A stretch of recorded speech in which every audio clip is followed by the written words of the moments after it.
Olá pessoal, tudo bem com vocês? Aqui é o professor Ederson e nessa aula nós iremos estudar a evolução do estudo dos movimentos. Vamos discutir as contribuições de Galileu Galilei.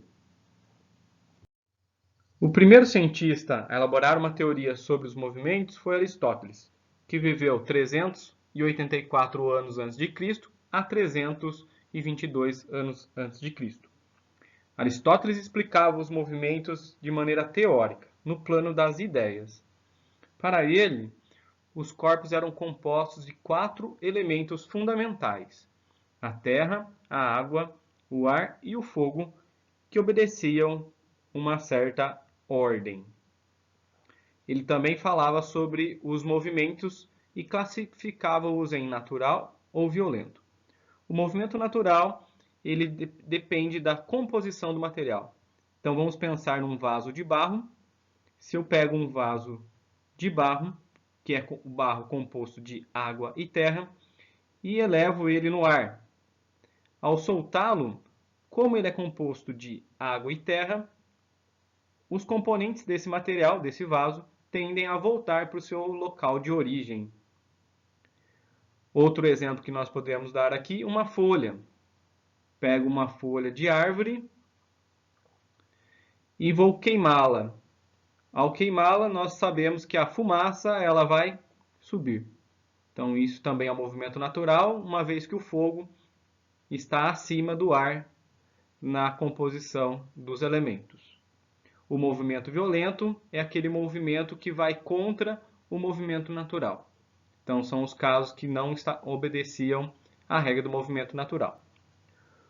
Outro fato curioso aqui e que vale destacar é o período em que Aristóteles viveu. Ele viveu cerca de 350 anos antes de Cristo. Galileu Galilei foi um físico italiano que viveu entre 1564 e 1642. Se compararmos aí com o período de vida de Aristóteles, as teorias desenvolvidas por Galileu foram realizadas cerca de quase 2000 anos após Aristóteles. Ou seja, as teorias de Aristóteles permaneceram por volta de 2000 anos. Entre os trabalhos mais famosos de Galileu Galilei está toda a parte de movimento uniformemente acelerado, movimento de pêndulo. Ele conseguiu sincronizar os batimentos cardíacos dele com o movimento de um pêndulo e assim desenvolver teorias sobre o movimento dos pêndulos. Desenvolveu a ideia do princípio da inércia, que nós iremos estudar um pouco mais a fundo com as leis de Newton. Teve várias contribuições no campo da óptica e da astronomia. Na óptica ele melhorou o telescópio refrator. Aqui ele comprou algumas brigas com a igreja. Ele descobriu aí 4 satélites em Júpiter e manchas solares. Esses quatro satélites de Júpiter eles iam contra o modelo geocêntrico, uma vez que no modelo geocêntrico tudo deveria girar em torno da Terra. E as manchas solares também iam contra o modelo geocêntrico, apoiado pela Igreja, no qual o Sol deveria ser uma fonte primária de luz e perfeita. Então ele também descobriu aí com suas observações no telescópio montanhas na Lua, as fases de Vênus, os anéis de Saturno e estrelas na Via Láctea. As manchas solares, o estudo sobre as manchas solares, acabaram causando um dano irreversível a Galileu, que morreu cego devido a essas pesquisas. O mais importante de Galileu nesse momento é entender como ele elaborava suas teorias. As suas pesquisas eram baseadas na experimentação. Então, ele foi um grande físico experimental. Ok, pessoal? Não se esqueçam disso. O primeiro experimento que nós iremos estudar sobre Galileu é o estudo que ele fez sobre planos inclinados. Galileu Galilei constatou que um plano com inclinação para baixo tem a sua velocidade, tem a velocidade do móvel aumentada. Se esse plano inclinado tiver inclinação para cima, nós sabemos que a velocidade diminui. Porém, num plano horizontal, qual seria a nossa constatação? De acordo com esses dois primeiros casos, a velocidade, como não há inclinação, a velocidade deve permanecer constante. Mas por que então, na prática, quando um móvel se movimenta num plano horizontal, a velocidade dele tende a diminuir e ele parar? O que ocorre nesse caso, em que o móvel para, é a existência de uma força, a força de atrito. Esse é apontado o principal erro na teoria de Aristóteles, no qual ele não considerava a força de atrito nos movimentos. A ideia de que um corpo tende a manter o seu movimento com velocidade constante, a menos que uma força resultante atue sobre ele, uma força resultante não nula atue sobre ele, é chamado de princípio da inércia, que mais tarde vem a ser a primeira lei de Newton. O segundo experimento, teoricamente realizado por Galileu, é o experimento da queda livre, no qual ele acaba derrubando as ideias de Aristóteles. Nesse experimento, dois corpos de massas diferentes são abandonados de uma mesma altura e chegam em tempos diferentes ao solo. Segundo Aristóteles, o martelo chega mais rápido ao solo devido à quantidade de matéria e substâncias relacionadas à Terra, no qual a tendência é chegar à Terra mais rapidamente. Já a pena que tem uma massa menor, menos elementos compostos de terra, levaria um tempo maior para chegar até a Terra. O que Aristóteles acaba não utilizando é a questão experimental. Experimentalmente, nós temos a atuação da força de atrito do ar. A força de atrito do ar que acaba atuando de maneira mais eficiente na pena, acaba sendo mais significativa para a pena do que para o martelo. Se nós tirássemos a força de resistência do ar, ambos os materiais, tanto o martelo quanto a pena, chegariam à Terra ao mesmo intervalo de tempo, mesmo instante. Fato comprovado experimentalmente na Lua, tem um vídeo aí no link, tem um link na descrição desse vídeo, e também em câmaras de vácuo, como o experimento realizado pelo físico britânico Brian Cox, que também está na descrição desse vídeo. Então, muita gente ainda continua com um pensamento aristotélico.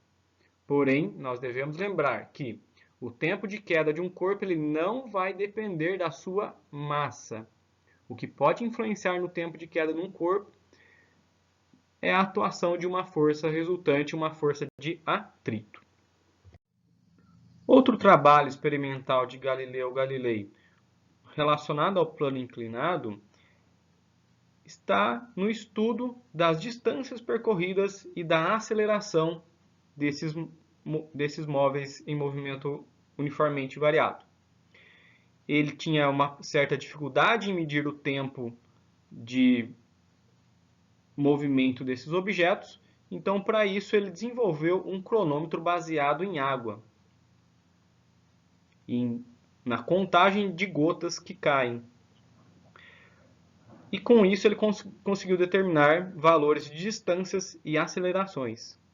Então nós temos aqui um exemplo no qual um plano levemente inclinado tem a sua velocidade variando de 1 em 1, que nós já estudamos isso no plano horizontal. Se a velocidade está variando de 1 em 1 a cada segundo que passa, nós temos uma taxa de aceleração de 1 metro por segundo a cada segundo, que nós chamamos de 1 metro por segundo ao quadrado. Nesse segundo caso, como a velocidade está variando de 2 em 2, nós temos uma aceleração de 2 metros por segundo ao quadrado. À medida que nós aumentamos a inclinação desse plano inclinado, nós temos então uma aceleração cada vez maior e, por fim, nós chegamos numa situação de queda livre, na qual nós vimos aí anteriormente que a velocidade varia 9,8 metros por segundo ao quadrado, que nós definimos, né, a maioria dos exercícios aí vai aproximar isso para um valor de 10 metros por segundo ao quadrado. Esse experimento serviu também. O experimento de plano inclinado de Galileu também proporcionou a criação de uma relação entre as distâncias percorridas a cada segundo de move, ou a cada segundo de queda livre. Essa relação é determinada da seguinte maneira: para qualquer corpo que parte do repouso, vamos lembrar que queda livre, o corpo está partindo do repouso, e desde que tenha aceleração constante, no caso a aceleração da gravidade, os espaços percorridos serão crescentes e proporcionais aos números ímpares. Ou seja, se ele percorre uma distância de 1d no primeiro segundo de queda ou de movimento, no segundo segundo de movimento ele percorrerá uma distância de 3d. No segundo seguinte, que seria o terceiro segundo de movimento, ele percorrerá uma distância de 5d, e assim sucessivamente. Vamos comprovar isso utilizando as equaçõezinhas. Então, se você utilizar a equaçãozinha lá da queda livre, h igual a meio de gt ao quadrado, e substituir ela para intervalos de tempos, frequência, t igual a 1 segundo, 2 segundos e 3 segundos, se você fazer esse exercício de substituir na equação, você vai obter que no primeiro segundo a distância percorrida é de 5 metros. Se você substituir o tempo por 2, essa altura vai dar 20 metros.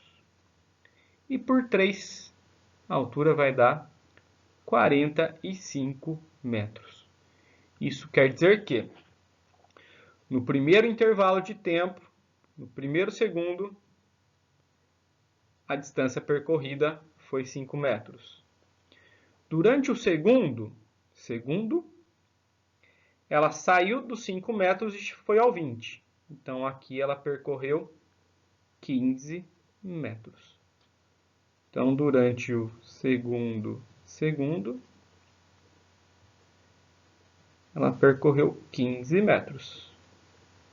E do segundo para o terceiro, de 20 para 45, nós temos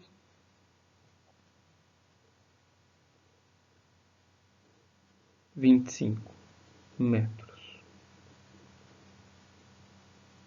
Então, aqui no terceiro segundo, 25 metros. Então, se eu chamar esse primeiro segundo de D, nós temos que o 15 vale 3D e o 25 vale 5D. No próximo segundo, nós teríamos 7D e assim por sequência. Essa propriedade ela é melhor visualizada utilizando a questão gráfica que nós já estudamos. Um gráfico da velocidade pelo tempo, eu tenho como propriedade que a área ocupada por ele sobre o eixo x me dá o deslocamento. Então, durante o primeiro segundo aqui, nós já até calculamos aqui ao lado esse triângulozinho que vai dar uma distância d. Durante o segundo segundo, que então seria aqui entre o primeiro segundo e o segundo, nós temos aqui uma distância que tem que ser 3D. Como que a gente enxerga isso? Se eu chamar esse primeiro triângulozinho de D, primeiro triângulo de D, se você analisar aqui, esse triângulozinho também vale D. Porém, esse quadradinho que sobrou, esse retângulozinho, eu posso dividir ele em dois pedacinhos, em dois triângulos que cada um vale D. Então, aqui no primeiro segundo eu tenho uma distância D, no segundo eu tenho 3D. No terceiro, entre o segundo e o terceiro, nós temos aqui 1D, 2, 3, 4, 5. 5D e assim sucessivamente. Aqui eu também vou ter, ó, D, D, D, D, D e D. Então, se você contar certinho, 2, 4, 6, 7, D. Então, essa é a proporção, é a regra de Galileu. Ela é utilizada para alguns exercícios específicos, porém, já são exercícios um pouquinho mais avançados. Bom, finalizando os fatos relacionados à vida de Galileu, ele teve alguns problemas relacionados à igreja. Ele teve que refutar todas as suas teorias perante um fórum para que não tivesse o mesmo destino que outros cientistas. Exemplo de Giordano Bruno, que foi queimado em praça pública. Ele também, mesmo refutando as teorias, ele foi condenado à prisão domiciliar perpétua. Aqui ao lado nós vemos a casa onde ele viveu os últimos anos da vida dele. Ele acabou ficando preso em domicílio por 4 anos e morreu cego devido às suas pesquisas com as manchas solares. Bom, pessoal, então para finalizar, nós temos então, nós falamos hoje sobre as ideias de Aristóteles, que muitas pessoas ainda costumam a ter algumas ideias relacionadas ainda ao pensamento aristotélico, as grandes mudanças realizadas por Galileu e o próximo capítulo aí vai tratar sobre as leis de Newton, que acaba organizando todas as ideias de Galileu e trazendo uma contribuição a mais. Um fato curioso é que Galileu ele morre no mesmo ano em que ocorre o nascimento de Newton, como é falado na comunidade científica, que um acaba passando o bastão para o outro. Ok, pessoal? Boa semana de estudo para vocês. Um grande abraço.